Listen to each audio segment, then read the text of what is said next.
Hello friends, welcome back to my channel believe yourself. இன்றைக்கி நம்ம இந்த வீடியோவில் எதை பற்றி பார்க்க போகிறோம்னா, நம்ம சேலமில் என்னென்ன ஃபேமஸான 5 பிளேஸ்ன்னு சொல்லி தான் இந்த வீடியோ பார்க்க போகிறோம். இந்த வீடியோ நமக்காக ஸ்பான்சர் பண்ணுறது genreviews.online. ஸோ வாங்க ஃப்ரெண்ட்ஸ், நம்ம சேலத்தில் இருக்க 5 பெஸ்ட் பிளேஸை நம்ம என்னென்னு சொல்லி இந்த வீடியோவில் தெளிவாக பார்க்கலாம்.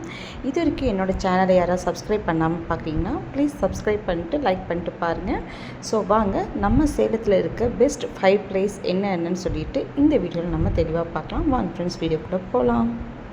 சேலத்தில் என்ன ஸ்பெஷல்னு யாராவது கேட்டாங்கன்னா நமக்கு ஃபஸ்ட்டு வர்றது நம்ம ஏற்காடு. ஏழைகளின் ஊட்டின்னு சொல்கிறது தான் நம்மளோட ஏற்காடு. ஏற்காடோட அழகை சொல்கிறதுக்கு வார்த்தைகளே இல்லை. அதனால தான் அதிகமான சுற்றுலா பயணிகள் நம்ம ஏற்காடை நோக்கி படையெடுத்து வர்றது. அதே மாதிரி இன்னொரு பெஸ்ட்டு பிளேஸ் மேட்டூர் டேம். நம்ம சேலத்தில் இருக்க மிகப்பெரிய டேமில் ஒன்றான மேட்டூர் டேம் நம்ம சேலத்துக்கே பெரிய ஒரு பெருமையாக இருக்குது. இந்த மேட்டூர் டேம் அழகே தனி.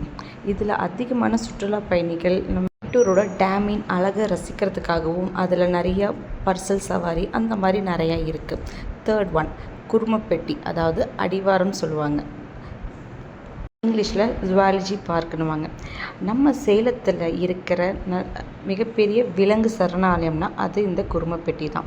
அதுக்கப்புறம் கிளியூர் ஃபால்ஸ், ஏற்காடில் அமைஞ்சில் இந்த கிளியூர் ஃபால்ஸு ஏற்காட்டோட ஹைலைட்னே சொல்லலாம் இந்த கிளியூர் ஃபால்ஸ். அதே மாதிரி நம்ம சேலத்தில் இருக்க 5th ஒன் பரவச உலகம். பரவச உலகம் இதில் வந்து 1 டே ஃபுல்லாக நம்ம செம்மையாக என்ஜாய் பண்ணலாம். நம்ம ஃபேமிலியாக போகிறதுக்கான பெஸ்ட்டு பிளேஸ்னால் அது பரவச உலகம் தான். 1 டே ஃபுல்லாக நம்ம என்ஜாய் பண்ணலாம், டைம் போகிறதே தெரியாது. ஸோ இந்த 5 பிளேஸ் உங்களுக்கு யூஸ்ஃபுல்லாக இருந்துச்சுன்னா என்னோடய வீடியோ லைக் பண்ணுங்கள், ஷேர் பண்ணுங்கள். நீங்கள் எந்த ஊருன்னு சொல்லிட்டு நம்மளோட கமெண்ட் செக்ஷனில் கமெண்ட் பண்ணுங்கள். ஸோ இந்த வீடியோ நமக்காக ஸ்பான்சர் பண்ணுறது genreview.online. ஸோ என்னோட சேனலை சப்ஸ்கிரைப் பண்ணாதாங்க சப்ஸ்கிரைப் பண்ணிட்டு லைக் பண்ணிட்டு பாருங்கள். தேங்க்ஸ் ஃபார் வாட்சிங்.